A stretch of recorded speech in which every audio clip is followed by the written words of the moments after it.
The Council of Petitioners have approached this court under Article 32 of the Constitution of Canada that gives the power to approach this honorable court under any of the mentioned grievances.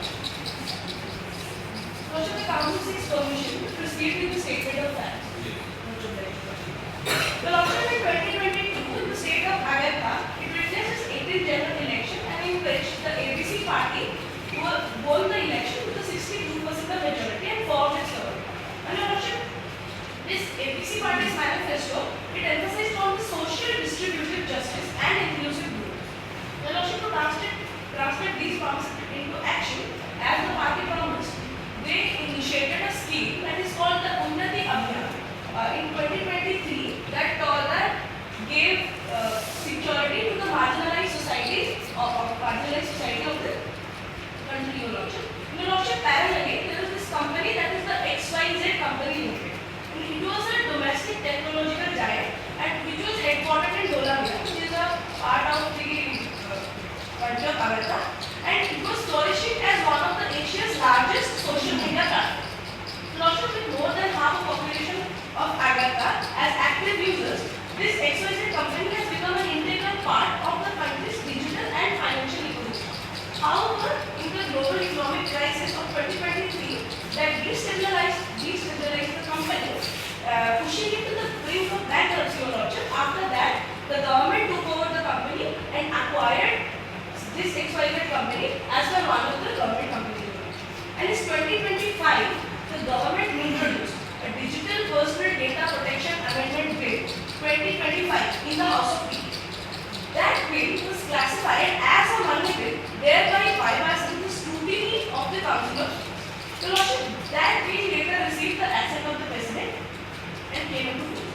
This classification triggered intense criticism across Agartha, and that led to many civil society organizations, constitutional experts, and the opposition leaders argue that the bill's subject matter did not fall within the scope of Article 110 of the Constitution of Agartha. Your Lordship, this move was seen as a deliberate attempt to sidestep the bicameral scrutiny and diminish the federal parliamentary checks and balances. Your Lordship, this enactment empowered the government to designate the XYZ company as a very significant data fiduciary. And additionally, the data protection officer was authorized. This data protection officer was appointed under this amendment, Your Lordship, and he was authorized to extend the data storage periods by 10 years. Your Lordship, citizens soon noticed that the government notices of debarment, which was done for the Unnati Abhiyan, Your Lordship, it raised suspicions that the debarments that are done by the government, and those debarments are done those debarments were on the basis of some internal audit of which there is no such proof, and those debarments debarred the citizens of the Agartha from availing the benefits of the Unnati Abhiyan, Your Lordship. Your Lordship, it raises suspicion that the personal data accessed through the XYZ was being exploited for state action without any transparency and accountability. Your Lordship, organizations such as the India and the QRT group concerned with civil liberties, they filed petition under Article 32 of the Supreme Court of Agartha, and they challenged both the procedural classification of the bill and the substantial constitutionality of the Amendment Act, asserting that the law translates into citizens' privacy, liberty, and the right to information. Your Lordship, the Honorable Court has brought all those petitions, and Your Lordship, the case is before the Honorable Court for you. How many applications there? Your Lordship, first of all, there is majorly application. One application challenging the whether it is a money bill. Indeed, Your Lordship. Second application application challenging on the right of privacy. Right. Your Lordship, the second application on the That is basis. constitutional. That is the constitutional. Your Lordship, the first application was on the basis on the constitutionality of the Article 110. And the second application was on what basis the government debarred the citizens of Agartha from the benefits of such Unnati Abhiyan. Your Lordship, it was related to privacy and the data and the non-disclosure by the government. If Your Lordship is satisfied with the statement of facts, the Council seeks permission to proceed with the statement of Yes. Lordship, the issue one reads as whether the classification of the Digital Personal Data Protection Amendment Bill 2025 as a money bill is constitutionally viable or not, and the issue two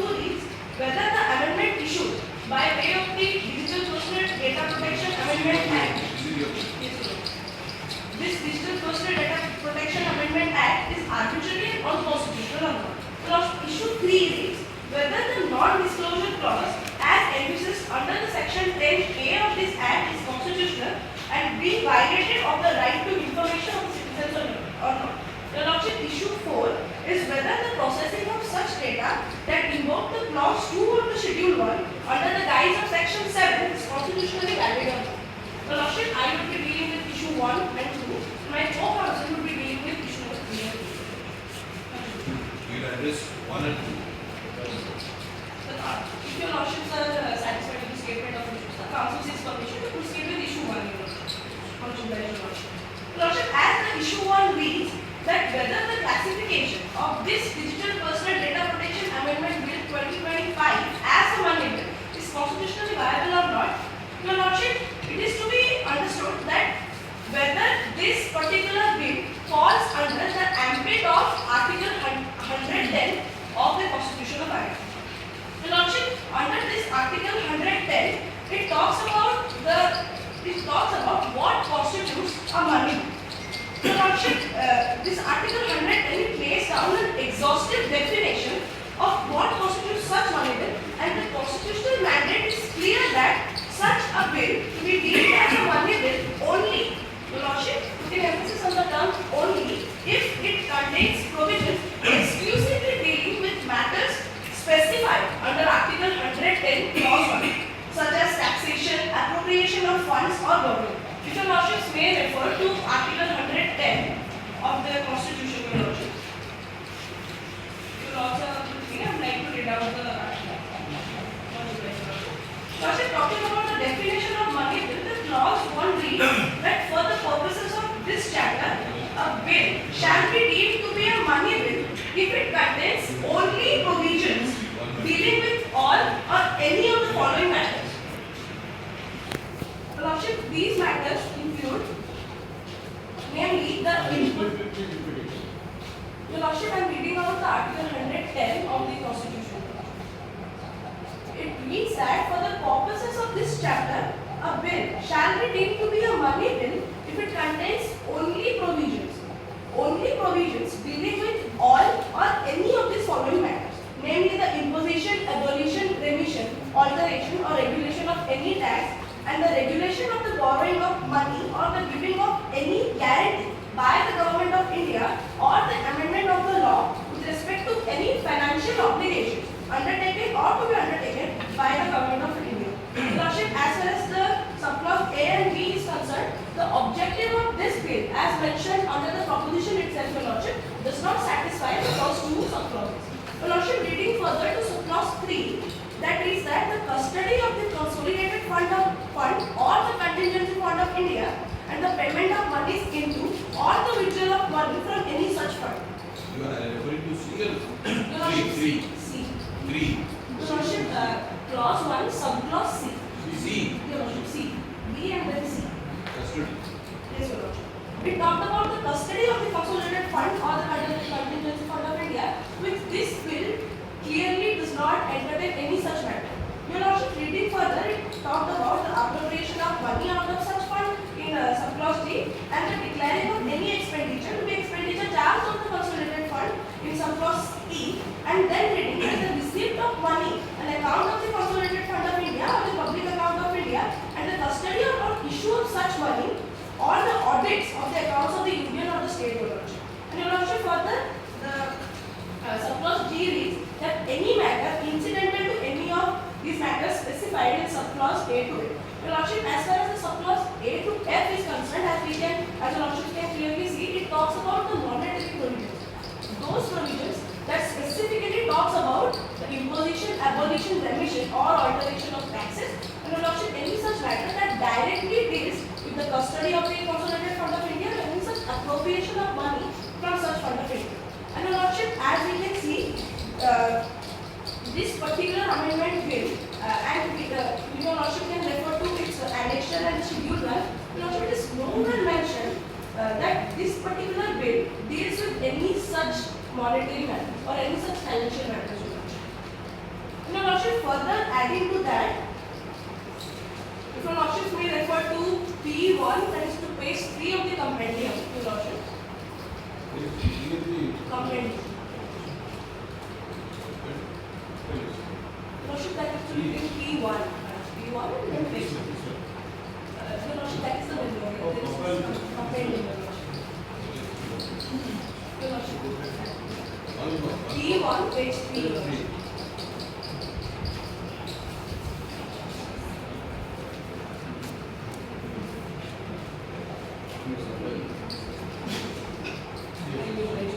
Lordship, the principle of strict construction was emphasized in the case Puttashwami versus Union of India.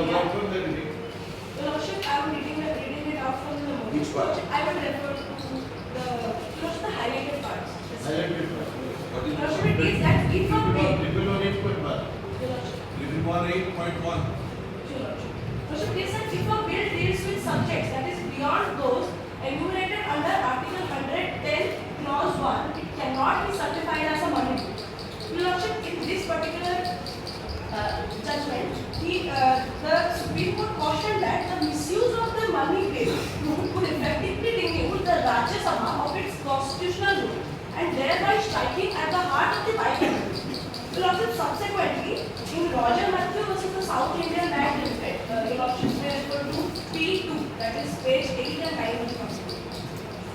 Your Lordship, here there are 5-judge bench casted serious doubt on the correctness of the Aadhaar majority and they issued such dispute of the money bill to a larger bench. The court categorically observed that the provisions of Article 110 are to be read strictly and a bill which traverses beyond its scope cannot be certified as a money bill.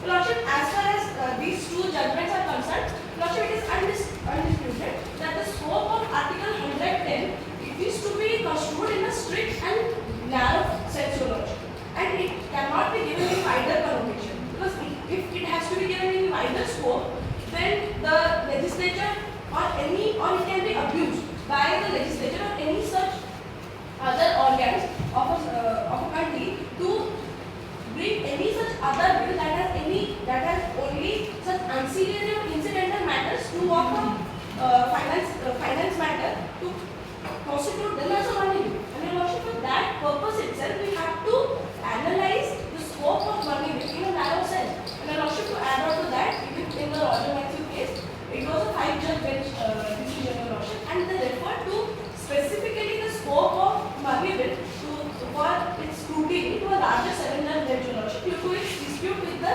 case Puttashwami, Your Lordship. And Your Lordship, further reading out to para 6 of the memorial, Your Lordship, that is page 30. Yes, Your Lordship.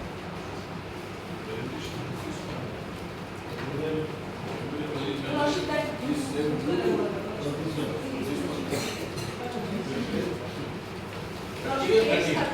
30 and 1-3, Your Lordship, and there is written P6, that is the paragraph 6, Your Lordship.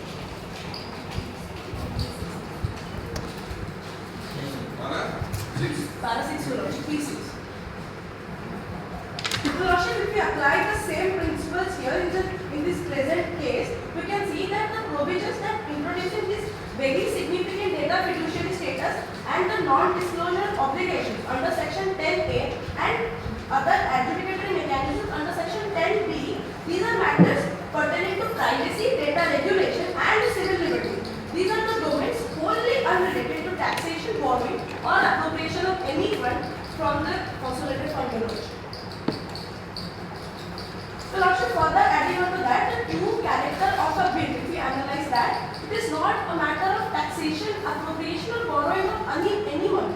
Rather, as it was stated in paragraph 6, it is the regulation of digital privacy, personal data storage and other such adjudicatory mechanisms. So Lordship, again in case Puttashwami versus Union of India, which was the Aadhaar case of 2019, so Lordship, the majority controversially upheld the Aadhaar Act as a money bill primarily because of section 7 of such Aadhaar. Lordship, it was disputed before the court.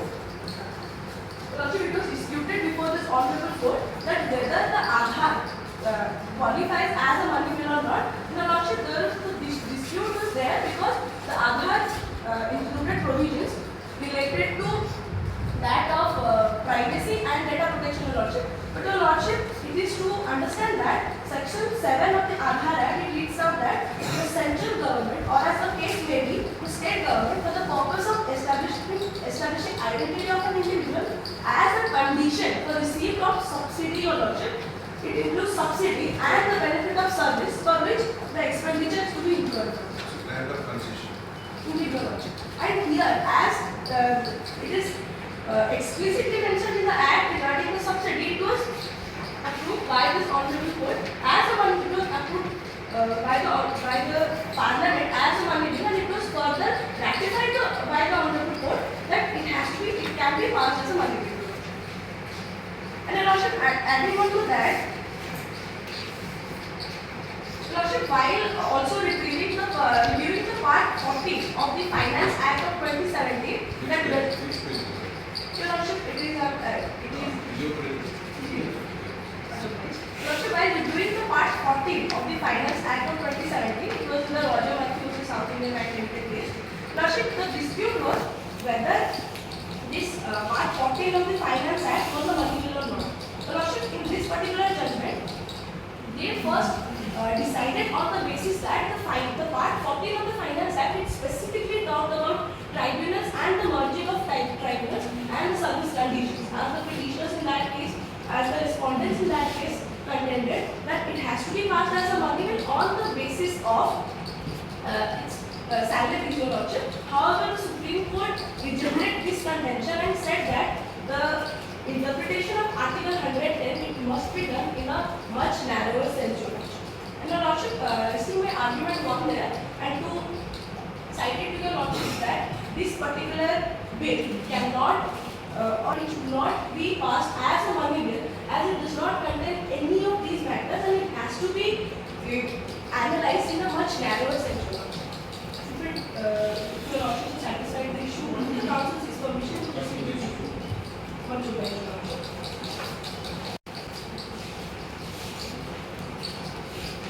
Your Lordship, the issue 2 reads that whether the amendments issued by way of the Digital Personal Data Protection Amendment Act 2025 is arbitrary and unconstitutional or not.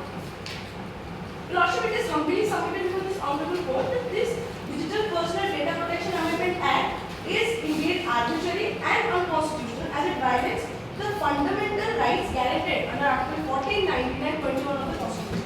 Your Lordship, the Schedule 1 as mentioned in the amendment bill, it authorizes the executive to alter the core safeguards by mere notification, amounting to an excessive delegation of legislation, Your Lordship. This Schedule 1, it introduces the special provisions that are applicable to the very significant data fiduciaries, and it further authorizes the central government under Section 10, Clause 3 and Subclause 3 and 4 of this new amendment bill, Your Lordship. It said, Your Lordship, this particular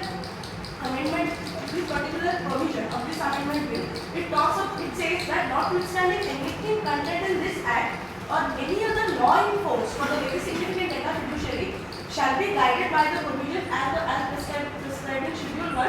And Your Lordship, further it reads that any amendment that is related to Schedule 1 as envisaged in Section 10 Clause 3 and Subclause 3 of this Act shall be carried out by means of notification duly published by the central government. Your Lordship, by extending the power to the executive, that has been done here by the central government, that through a notification they can carry out such further amendments. Your Lordship, it is to be understood that here, as far as this very significant data fiduciary is concerned, they deal with the very sensitive data, as it has been mentioned under the DPDP Act 2023, Your Lordship. They deal with the very sensitive data, and as far as delegating such power is concerned through notification, Your Lordship, it amounts to excessive delegation of power, Your Lordship. As it is an established rule that for publishing any such notification, the legislature has to produce such other general rule or provisions that would be guiding such notification. However, Your Lordship, this Amendment Act did not speak about any such guiding principles here. And Your Lordship, further citing the Court of State of Mysore versus Kesar Jara, the Lordship, they refer to page 17 and 18 of the compendium, Your Lordship.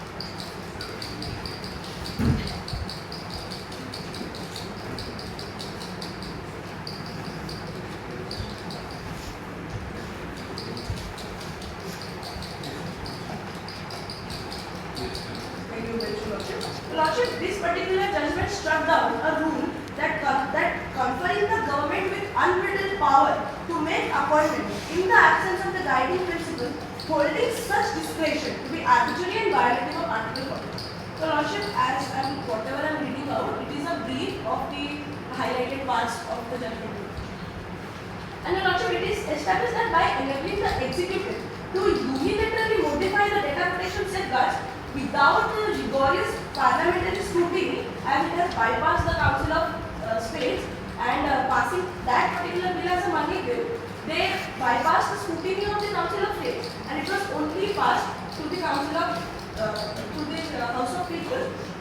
And Lordship, it was only recommended to the Council of States. However, the opinions or the recommendations of the Council of States may or may not be considered as per 109 of the Article 109 of the Constitution.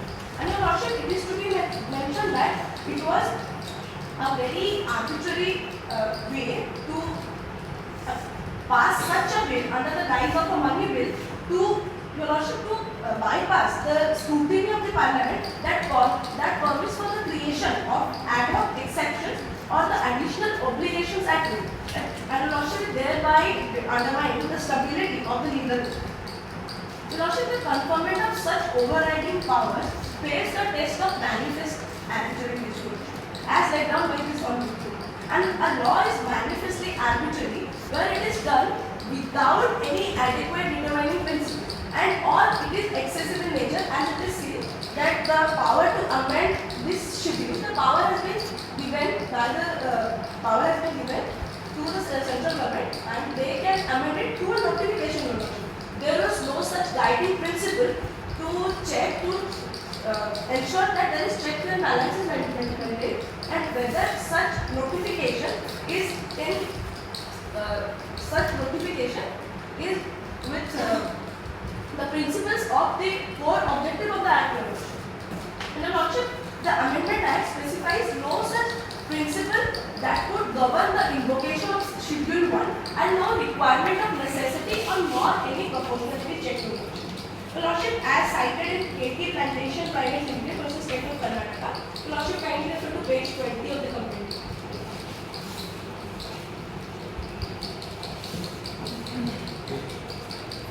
Yes.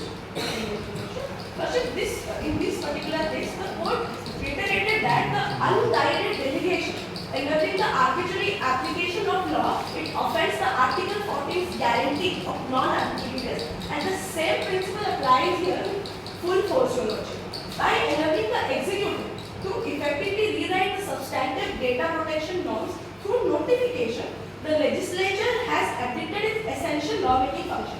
And Your Lordship, this overrides the power conferred. These overriding powers that has been conferred under Schedule 1, it also directly implicates the right to life and personal liberty under Article 21.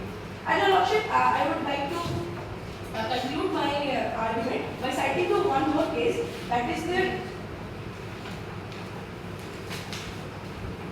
Your Lordship, that is the Anuradha Vasi versus Union of India in page 24, Your Lordship, of the compendium.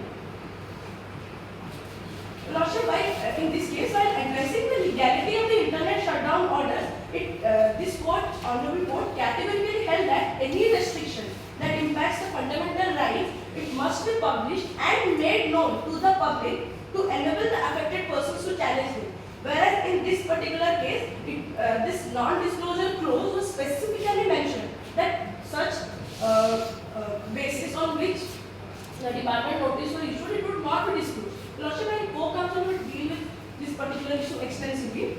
But Your Lordship, it is to be issue 3 and 4. Individual Lordship. Lordship, it is to be understood that Article 21 guarantees not only right to privacy as recognized in case Kuttashami, but also mandates that any procedure curtailing right to life or liberty must be right, just and fair, Your Lordship, and must not be arbitrary, fanciful or oppressive. And Your Lordship, Section 10A best this standard. And Your Lordship, my co-counsel will deal with this Section 10A this extension. I would like to rest my arguments here and like to call upon my co-counsel to discuss the much of this. The counsel is person of opinions. Sure, much of it.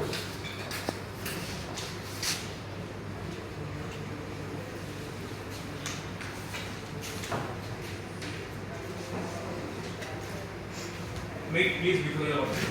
Much obliged. The council seeks permission to address the bench collectively as your lordship. Much obliged, your lordship.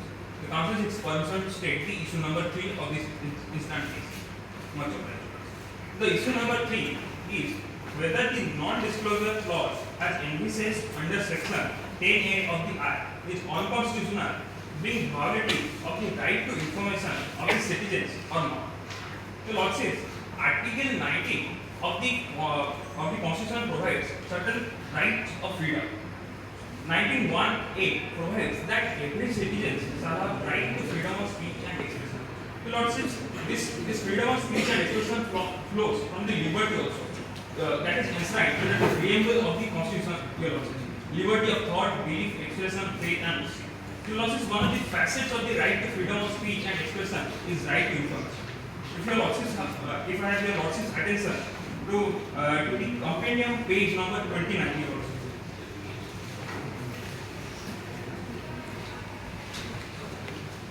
This one. No, your lordship, compendium. Yeah, I will. To the case, to para 74, your lordship.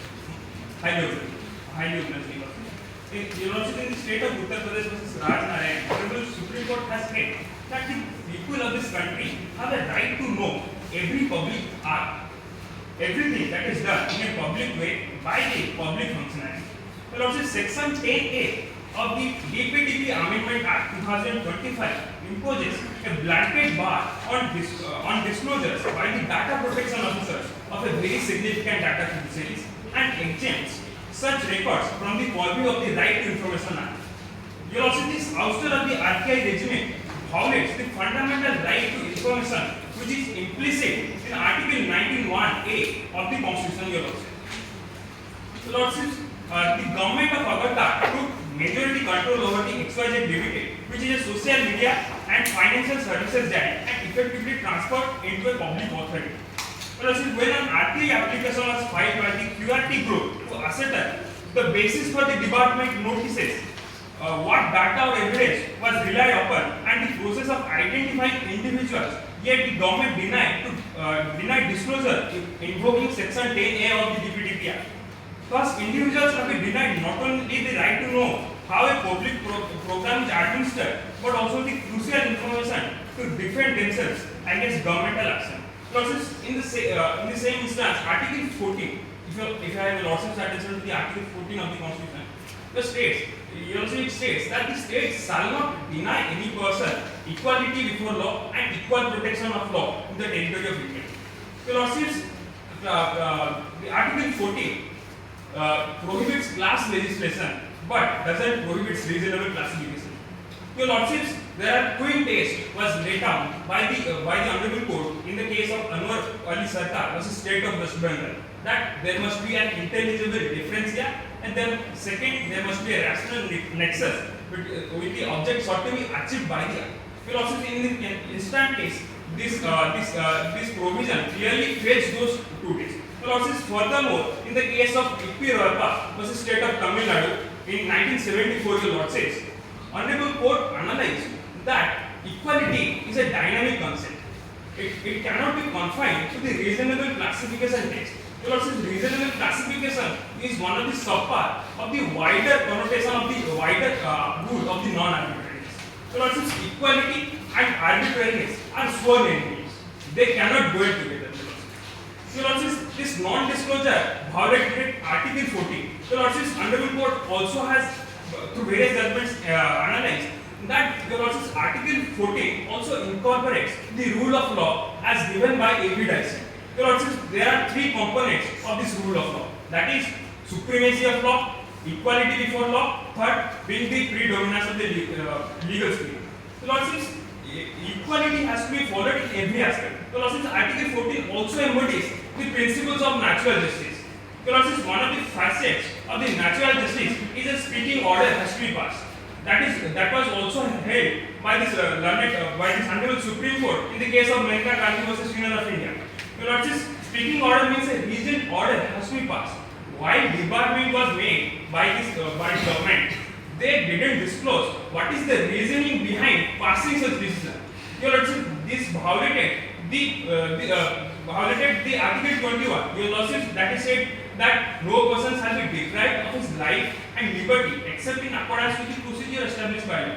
Your lordship, in the Mentakani case, the lordship honorable court has analyzed that the procedure established by law must be just, fair and reasonable. If I have your lordship attention to the compendium page number 34, para 7 equals.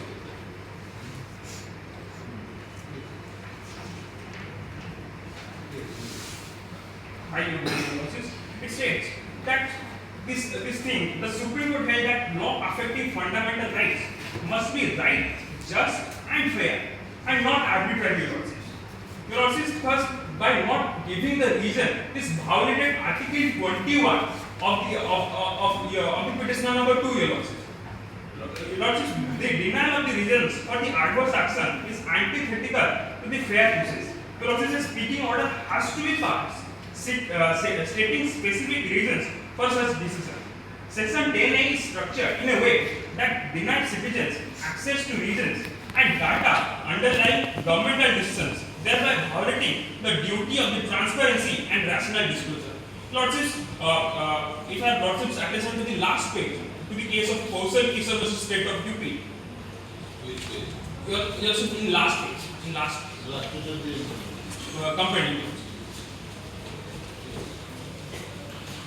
Your lordship, it was stated. Yes. Your lordship, it has stated that the grounds mentioned under the 19(2), that is the reasonable restrictions for the freedom of speech and expression. Your lordship, those grounds are existing. Your lordship, these grounds like the sovereignty and integrity of India, security of the states, friendly relations with the foreign states, public order, decency and your lordship, these grounds are existing. Your lordship, honorable court has stated that whenever curtailing these rights, the burden of proof lies upon the respondent, upon the state. They have to first establish under which category this restriction falls. Your lordship, also while imposing such restrictions, it has to be proved by the state that under which specific grounds thus that restriction falls. Even if the intention was good, but if it doesn't fall within those specific categories, in such cases, reasonable restrictions cannot be made. Section 10A creates an absolute prohibition on the disclosure of the records maintained by the data protection officer. It operates notwithstanding any other law and contains no qualification. The provisions does not correspond to any of the enumerated grounds of the restriction under Article 19(2). The framework of the Right to Information Act 2005 demonstrates a calibrated approach. Your lordship, the legislative intent was therefore limited to the domain of the privacy. Lordship, Section 8A exceeds this intent.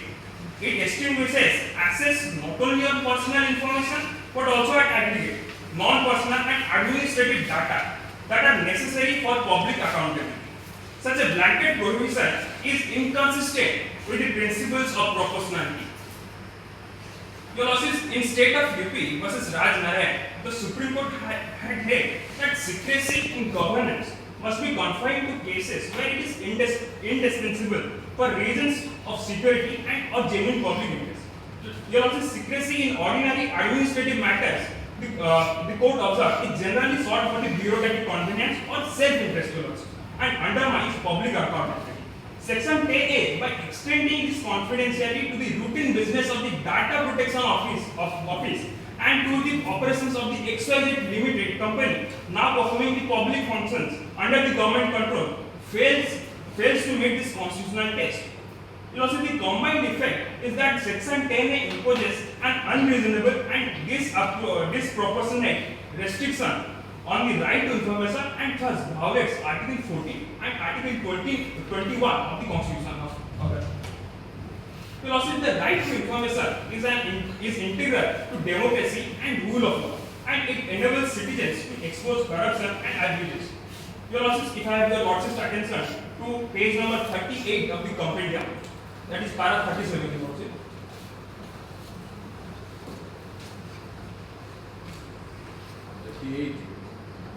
Page number 38.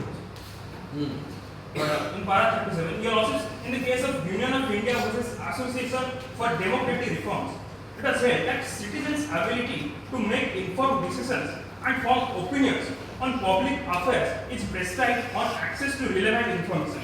And our citizenry is a democratic necessity, and non-disclosure creates an uninformed citizenry.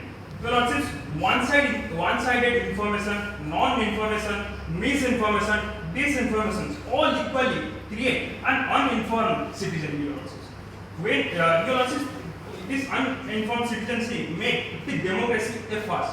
Your lordships. Your lordships, transparency and accountability are the twins that blossom the democratic system of our country. Your lordship, this transparency and accountability can only be ensured when the people of the countries have the right to information. Curtailing these rights, your lordship will create an uninformed citizen. Your lordship, Section 10A violates this principle by blocking information that revealed how and why individuals were flagged for alleged welfare fraud. Your lordship, Section 10A shields very significant data fiduciaries from the public scrutiny, enabling arbitrary government control over critical data decisions. This secrecy undermines Article 14 and the principle of open and accountable governance in our constitutional democracy. Your lordship, comparative international jurisprudence also demonstrates that freedom of information operates as a necessary condition for the meaningful enjoyment of the freedom of expression. Your lordships, if I have the lordship's attention to the case of Cloudy Rights versus Chile, that is in compendium page number 43, your lordship.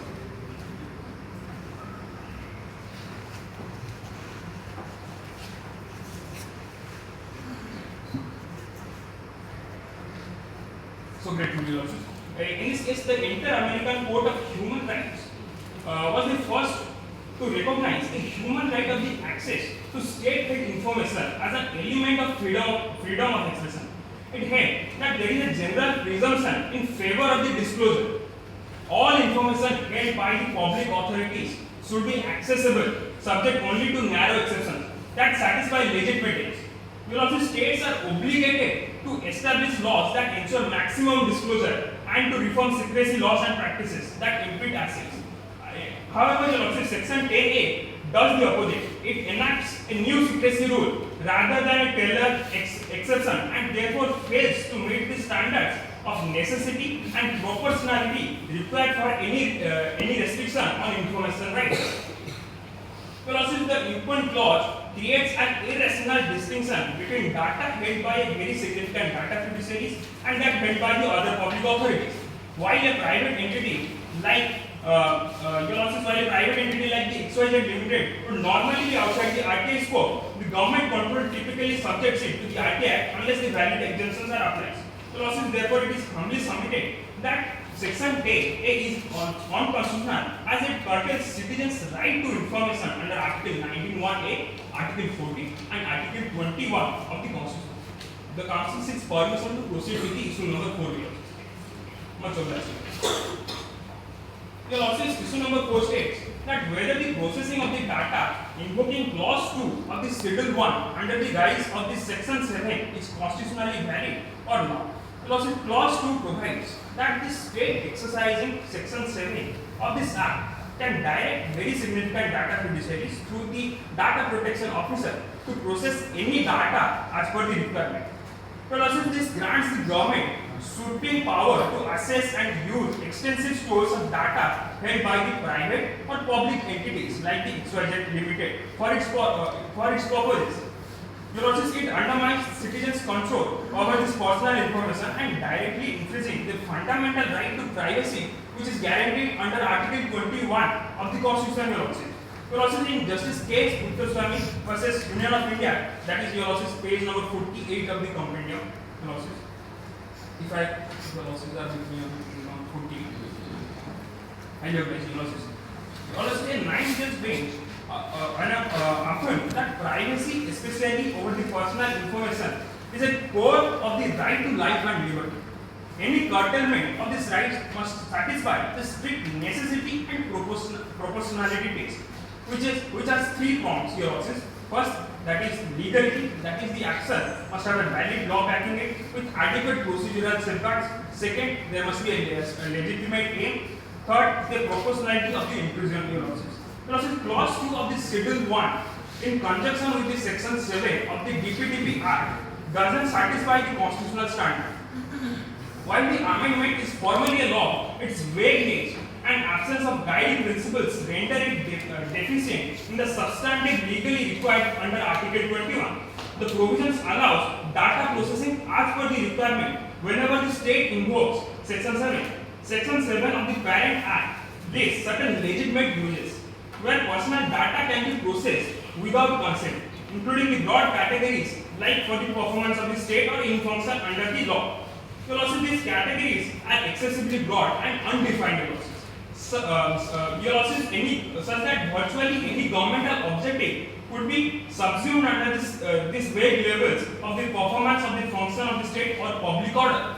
By authorizing the state to direct very significant data fiduciaries to process any data as required, the clause 2 confers on the executive absolute discretion to exploit the broad grounds of the Section 7 without the statutory guidance or independent oversight. Such unrestricted power is incompatible with the constitutional mandate of the procedure established by law under Article 21. A law that permits invasive intrusions into the privacy yet fails to incorporate procedural safeguards such as a requirement of the judicial warrants or the prior review by an independent authority cannot be regarded as a just, fair and reasonable as laid down in the case of Maneka Gandhi versus Union of India. On this ground level, the provision is ultra-virus to Article 21. Clause 2 of the Schedule 1 is not consistent with the requirements of the proportionality. The provision authorizes the processing of any data as required under Section 7, a formulation so broad that it extends from minor functions like policy research to intrusive measures such as a real-time surveillance of the communication. A law framed in such indeterminate terms does not articulate a concrete legitimate aim against which the necessity of its operation can be adjured. You will also see in Anuradha Bhasan versus Union of India, you will also see page number 53 of the companion analysis. So, para 78 you will also. The Supreme Court emphasized that any restriction upon the fundamental rights must be narrowly tailored to a defined purpose and cannot confer unrestricted discretion. The clause 2, however, provides no limiting principles, no criteria for authorization, and no procedural safeguard. It thus fails the rational connection requirement of the proportionality, since there is no logical nexus between an open-ended power to process any data and specific objectives such as preventing welfare fraud. A measure that intrudes into the privacy without clear boundaries or accountability cannot be regarded as a just, fair and reasonable under Article 21. Moreover, the absence of the purpose, limitation and the procedural safeguards in clause 2 reflects features of the laws invalidated by the constitutional courts across jurisdiction. You will also see if I have the Lordship's attention to the compendium page number 57 and 58 to the case of the Digital Rights Ireland versus Minister of the Communications. You will also see the European Court of Justice struck down a directive requiring bulk retention of the telecom data because it indiscriminately covered the entire population and all forms of the communication without differentiation or necessity of access. The court held that such a measure entails a wide-ranging and particularly serious interference with the fundamental rights to privacy and personal data protection without true necessity. Clause 2 authorizes an equally sweeping interference. It allows processing of any data for undefined requirements without restricting access to persons suspected of wrongdoing or showing that less intrusive means or are inadequate. This is dragnet surveillance, collecting data on all in hopes for targeting a few purposes. Under the proportionality doctrine, even a law with a proper aim must choose the least restrictive method, and include adequate safeguards to minimize the harm to rights. This amendment floats those requirements. Since no independent authorization is required, the authority seeking data decides for itself and creating risk of the abuse. The concealment permits undisclosed use of the personal data while denying any avenue of redress. Your Lordship, international jurisprudence also confirms this principle. If I have your Lordship's attention to Big Brother Watch versus United Kingdom, Your Lordship, in compendium page number 62. Your much obliged, Your Lordship. Your Lordship, the European Court of the Human Rights. 62. Your Lordship, 62 para 332. High level. The European Court of the Human Rights states the Walsh interception regime unlawful for the lack of authorization and safeguards. Clause 2 similarly permits indiscriminate bulk processing and is therefore disproportionate and unconstitutional. The power to process personal data as required authorizes arbitrary targeting of the individuals or groups and violates Article 14's guarantee of the equality and non-arbitrariness. Since the provision provides no guidelines on how this power may be exercised. As a result, persons who are similarly situated may be treated differently, but it violates it is arbitrary and it violates the Article 14 of the Constitution. Is this data volunteered by citizen to the XYZ company or not? This data given to XYZ is volunteered by the citizens or not? No, that's because It is the data stored with XYZ which was taken over by the government by an amendment. So the data which is stored with XYZ was volunteered by the citizen or with a condition. as per the Moot proposition part. Your case is what you are saying. Yes. That this XYZ company taken over by the government. Now the data stored in the XYZ company is being utilized by the state. Now by taking an amendment data. So whether the data was volunteered by the citizen or collected by XYZ. It was volunteered by citizens. Yes. Citizens. If it is volunteered by the citizens, then the citizens did not withdraw from XYZ.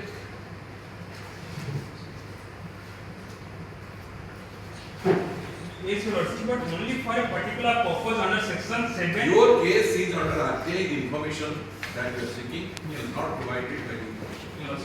That is the point. Yes. But so far, then second point is that whether it is a money. Yes. We agree with that point. But the fundamental right that my right is infringed. Yes. You have volunteered. The citizen have volunteered the information stored by XYZ. XYZ was in liquidation process. It's taken over by pumping fund by the government. So the company is taken over by the government. Government never asked the citizens to provide that. So the company taken over by the state is having the data.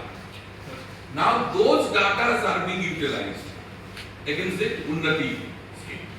That is what. And income tax, blah blah blah, many other things. Yes. So who are the agencies coming along with this application?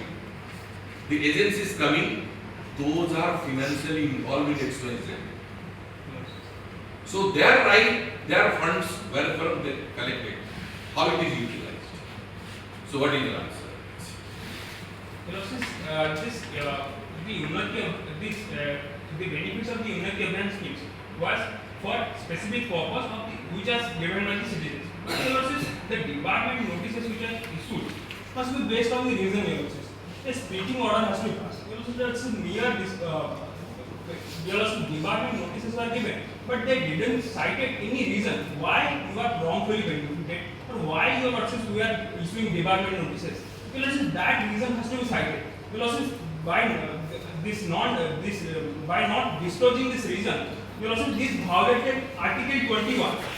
Because a speaking order has to be passed, which is one of the facets of the natural justice, and which is which must satisfy first must be in accordance with the procedure established by law, which is analyzed by this honorable court, must be just, fair, and reasonable. That is my humble suggestion. Must. The council is concerned to state it clearly. Proceed. Thank you. Strike down. So here, the council tells that besides all these things, basically, the money is not a money bill, not coming within Article 100 of the Constitution of India. And also, it is otherwise arbitrary in the executive of the legal authority. You are not providing the information, not the reasons, not the data. Data utilized, but not involved. High level. Process that to declare this classification. But by the way, what is your answer? If a company, which supposedly I am reporting a company, I reported a company, and I am a data, and people volunteer to give data, and that company is taken over by the state. So when they are providing the data to a company, it's okay.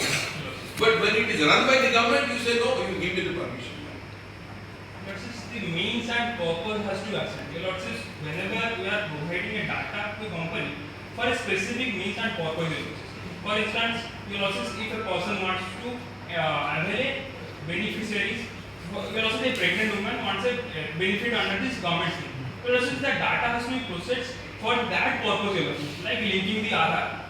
For that purpose, such scheme must be processed, but not for the other issue. It's indeed an honor to argue before you. Thank you.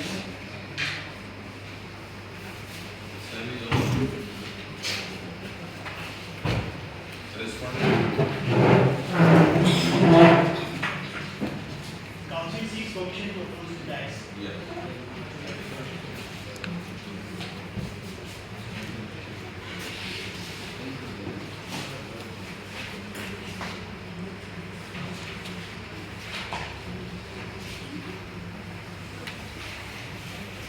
Your group is 320.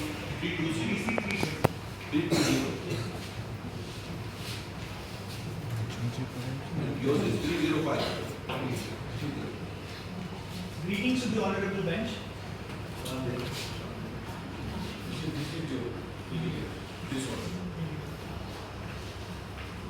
The council is appearing in the matter of PTR and others versus Union of Agartha on behalf of the respondents. Council seeks permission to address the honorable bench as your lordships collectively.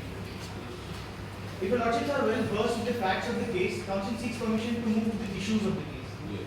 Your lordship, there are four main issues that are highlighted in the current case. First is regarding whether the passing of the DPDP Amendment Act or Bill of the 2025 as money bill was constitutionally viable or not. Secondly,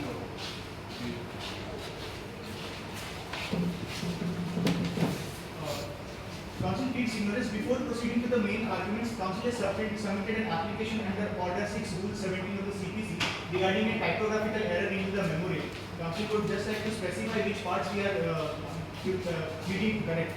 In specific reference to paragraph 5 and paragraph 7 of the respondent's memorial, the word DPO should have been substituted by adjudicating officer. That's a typographical error. Paragraph 5 and paragraph 7 of the respondent's memorial. 5 and 6. 5 and 7. Paragraph 5 says the appointments of DPO, it should be adjudicating officer. And paragraph 7, it says a DPO, it should be adjudicating officer. Well, Page number 17 of the respondent's memorial, paragraph 5. 6 and 7. Which sentence? We are the sentence reads as follows: under clause C, which concerns the custody of the Tell me first, para 5. para 5, Your Lordship, under clause C, which concerns the custody of the Consolidated Fund of India, and payments. Second line, Your Lordship, the bill mandates appointments of DPO under section 10 as well. Second sentence is salary and allowance is DPO. DPO, Your Lordship, the word DPO, it should be substituted with the word adjudicating officer, not adjudicating. Yes, sir. And also under paragraph 7, Council seeks permission to direct the draw the attention of the honorable bench to again the second line of paragraph 7, which says including DPO offices, it should also. Yes. In place of DPO, it will be adjudicating officer. Council pleads ignorance on this part on the typographical error. With the dire permission of the honorable bench, Council seeks permission to proceed with the argument. Your Lordship, coming to the there are four issues regarding the passing of the bill as money bill and constitutionality of the Amendment Act, regarding the unconstitutionality and the relation to right to information, and again regarding the unconstitutionality of the use of clause 2 under Schedule 1 of the amendment procedure. The submissions from the Council will be as follows, Your Lordship. Council 1 will be dealing with issue 1 and 2 in their entirety, subject to some of the sub-clauses which are in close nexus to some issue 3 and 4. Those sub-clauses and sub-issues will be dealt by my learned court. Please, either you go out or switch off your phone, sir. Switch off the The submissions will be as follows. Issue 1 and issue 2 will be dealt with. whether it is a money bill or Yes. Coming to the first issue, Your Lordship, regarding whether it is a money bill or not, the DPTP Amendment Act, the Council would like to submit, Your Lordship, that before proceeding, a bill to be understood or as certified as a money bill, the court must look at the vis-a-vis the characteristics mentioned in Article Amendment. Coming to the before proceeding, the Council would just like to state that before the certification and identifying whether the bill is money bill or not, the court must look at the pretend substance and the purpose for what the bill has been brought. Reading the Article 110 of the Constitution, it says for the purpose of this chapter, a bill shall be defined to be a money bill. What you have to order which club your the bill comes? Pardon, Your Lordship? Under which clubs? 110, In the Constitution of Agartha, Article 110, the Council like to quote the Article 110. To quote, for the purposes of this chapter, a bill shall be deemed to be a money bill if it contains only provisions dealing with all or any of the provisional matters and the postulates have been laid down very correctly under the Article 110. Now, Your Lordship, regarding the interpretation of the term only, the councils for the side of the respondents also contain that it should be a strict interpretation. But regarding the interpretation of the word only, the council would like to draw the attention of the honorable bench to the compendium page number 281 submitted by the council of respondents. this one, the same one, already, this one. This one.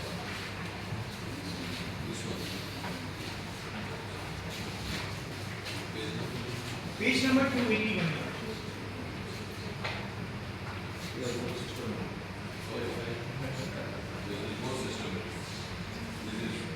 Flag out.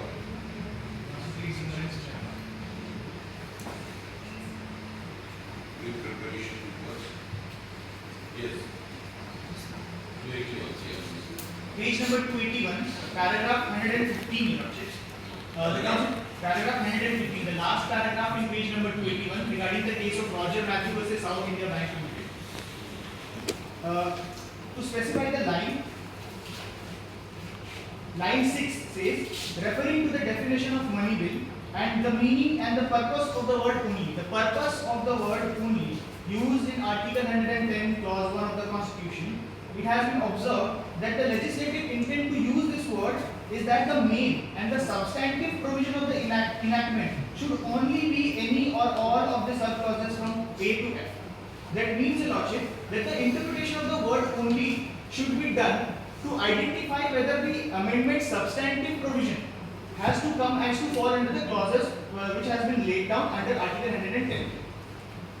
Addressing the provisions of the amendment and comparing it by far in parallel with the clauses which have been laid down under Article 110, Your Lordship. The amendment as is in the Annexure 1 with the Moot proposition. Coming to section 10. Annexure 1 is attached to the Moot proposition.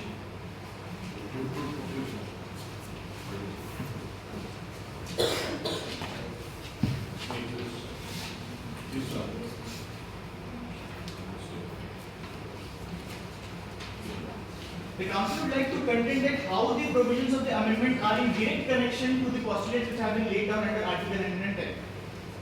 First of all, Your Lordship, clause C of Article 110, which talks about the custody of consolidated fund of the India and the payments of money into or the withdrawal of monies from any of such fund. Your Lordship, the provision in the amendment talks about appointment of data protection officers under section 10 and their salaries, allowances, infrastructure which are necessary are to be drawn from the consolidated fund.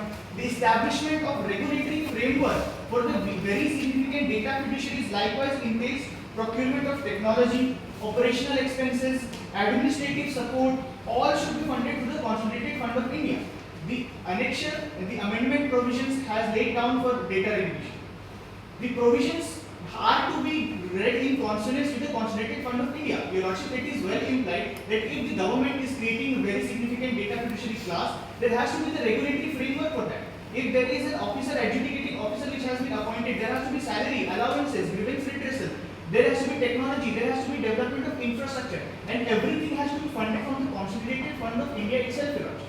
Hence, to conclude this point, the provisions need a clause C of Article 110 to exist. It itself proves that it is a fiscal matter. Without Consolidated Fund of India, these provisions cannot exist, Your Lordship.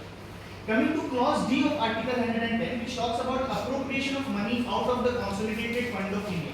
Article 110 of the Constitution. D. Yes. Appropriation of money. Appropriation of money out of the Consolidated Fund of India. Addressing the appropriation of money out of the fund, it is attractive because the provisions such as 10B of the amendment, which talks about appointment of adjudicating officer and the supporting staff, obviously, it requires dedicated budgetary allocations. While in-house grievances mechanism necessitates appropriation of hearing rooms, administrative infrastructure, personnel, and these mirror appropriation made for newly constituted tribunal and statutory body. The amendment is establishing a statutory body for grievance redressal. It needs the development of infrastructure. It needs money for the redressal of the grievances, Your Lordship. And that also cannot exist without the Consolidated Fund of India. The fund needs to be drawn necessarily from the Consolidated Fund of India. This being a central act needs money from the Consolidated Fund of India, as it is complying with clause D of Article 110 also. Now the Council would like to again address the part of fit and substance and the interpretation of the word only. Your Lordships, and the whole annexure has 4 subsections, which has 4 sections and provisions which has to be inserted in the parent act. 4 sections. Out of that, 2 substantial subsections are very fairly falling under clause C and clause D of Article 110, which qualifies it to be a money. Drawing the attention of Your Lordships to clause G of Article 110 itself, which talks about any matters incidental to any of the matters specified in sub clauses A to F. This talks about incidental provisions, Your Lordship. Incidental provisions. Article 110, clause G of the Constitution of Bharat. Any matters incidental to any of the matters specified in sub clauses A to F.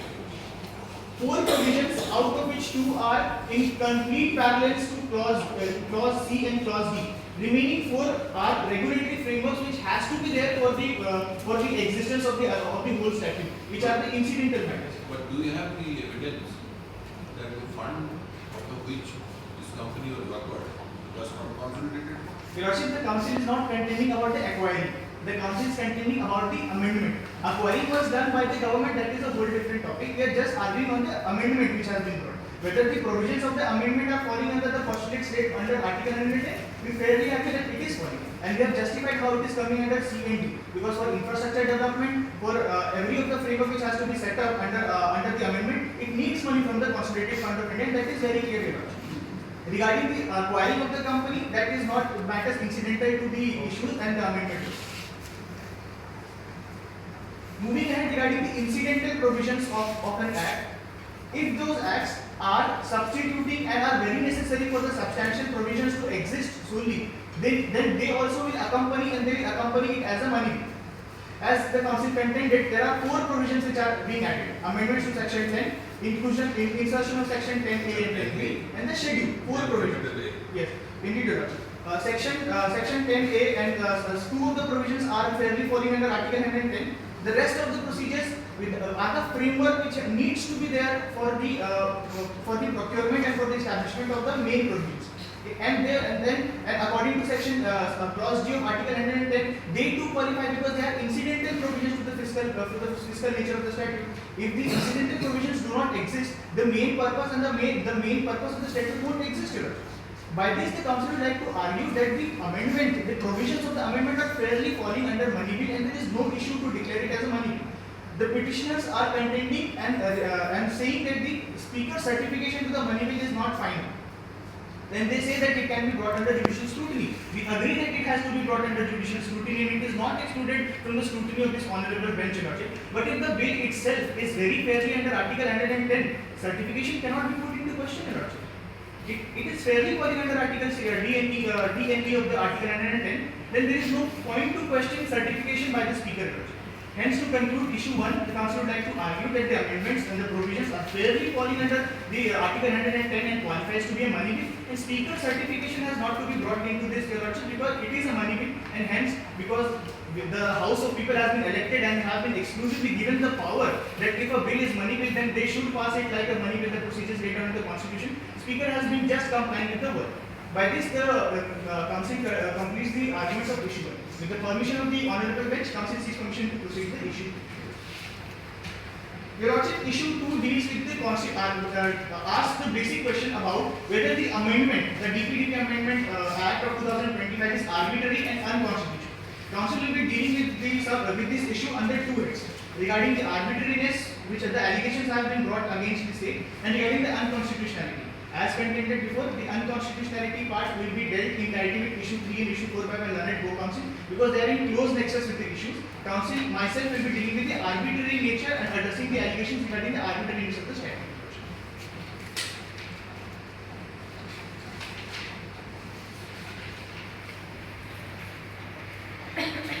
Your Lordship, without wasting much time of the Honorable Court, I would directly like to create a parallels between the provisions which have been laid down and how it is qualifying the proportionality test, how it is qualifying the test, twin tests which have been laid down under Anwar Ali Sarkar.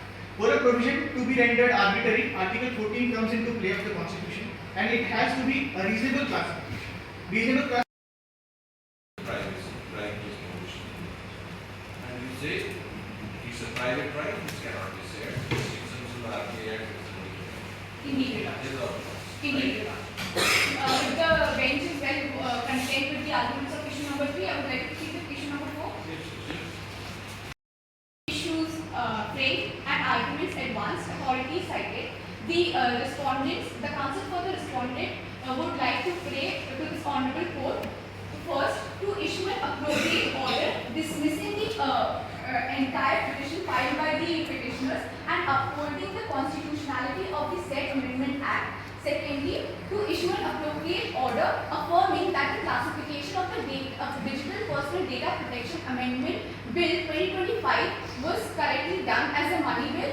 Thirdly, to issue an order stating that Section 10A of the said Amendment Act is not violative of the right of information. And fourthly, to issue an appropriate order confirming that the processing of data under Clause 2 of Schedule 1 of the DPDP Amendment Act is in compliance with the statutory safeguards laid down under the DPDP Parent Act. And or any other relief order direction which this honorable court may grant. For the sake of your honor's kindness, this warrant. Thank you, Your Lordship. anything to reply? 2006 Commission proposed rights. This is an order argument.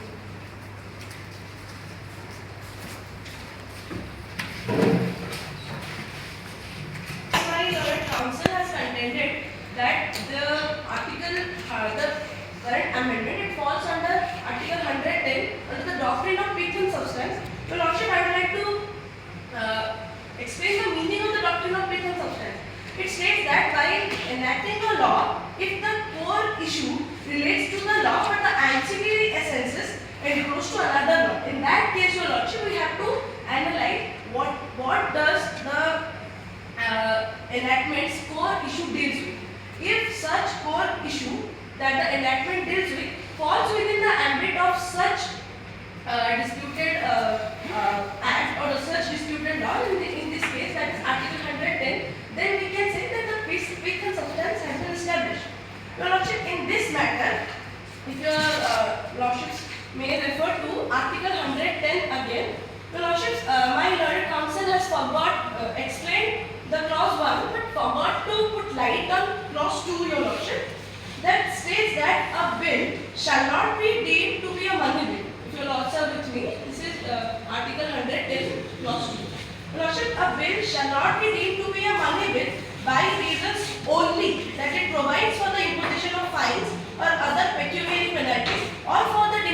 payments or fees or for license or fees of services rendered to Lordship.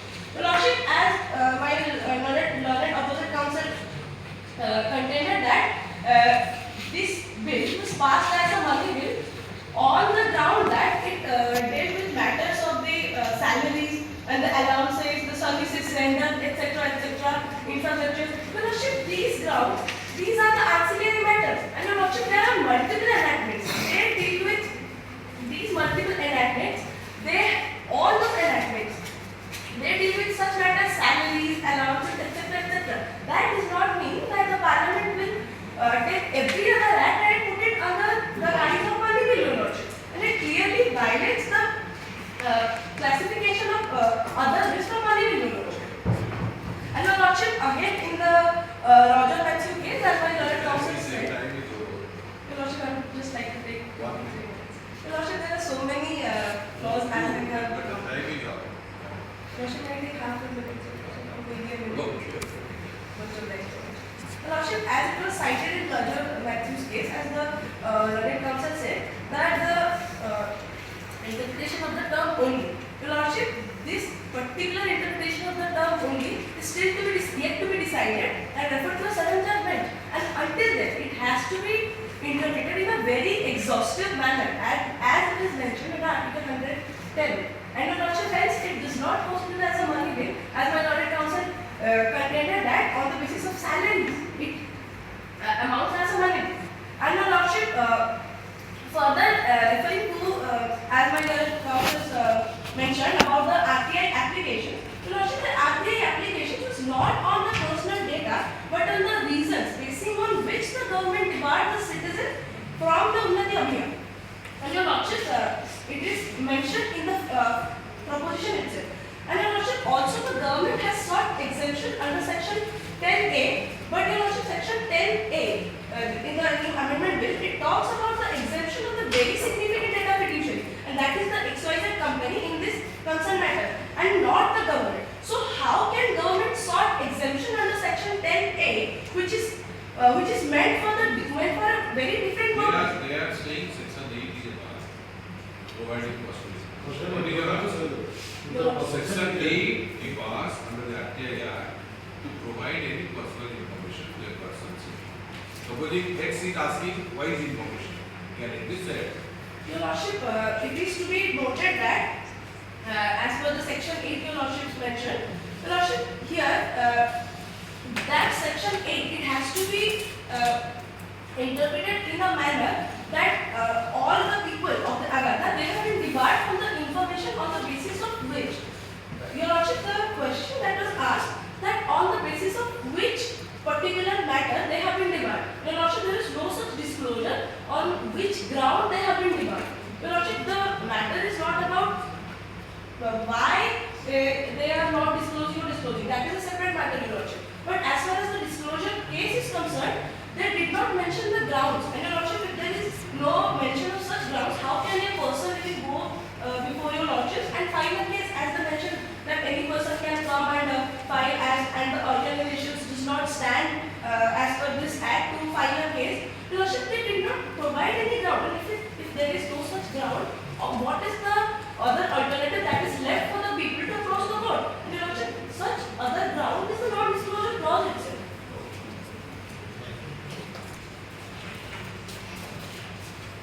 Without wasting much time of the Honorable Court, the Council would seek permission to again read Article 110 subclause 2, which is saying that a bill shall not be deemed of a money bill by reason only that is providing for the imposition of fines and other pecuniary penalties. But I think my learned co-counsel overheard the part where we were talking about infrastructure development, regulatory framework development. And it is not just confined to penalties. We have not even mentioned just penalties. They are mentioning everything which will come for the development of the procedure. Coming to the pretense substance, Your Lordship, the learned counsel is taking bits and pieces of the arguments of the respondent and citing it before the honourable bench to rebut the counsel. But my learned counsel has forgotten about the appropriation test which was laid down in the Aadhaar judgment itself, which talks that if the substantial provision is according to the fiscal matters of the Article 110, the incidental provisions follow along, Your Lordship. Then coming to the another allegations regarding data, that we have infringed the data right to they are asking for data and we have not disclosed the data. The council would like to draw the attention of the honorable bench to paragraph number 11 of the Moot Court proposition, page 3 itself, which says what was exactly asked in the RTI lordship. QRT Group filed an RTI application demanding a response to what rational basis, and evaluation was done taking a decision to depart under the Nandriman and on what data and evidence. Your Lordship, RTI is to be answered very specifically. The whole statement which was demanding the RTI which conjuncted with and. We cannot even use the doctrine of severability under RTI. We need to answer everything which they have asked us. If we had just given the rational basis, they were also asking for data and evidence. Just given the rational basis and not the data, then again question would have been raised on us that we are hiding something about it. So that is the reason we have not replied the RTI. Let us close it.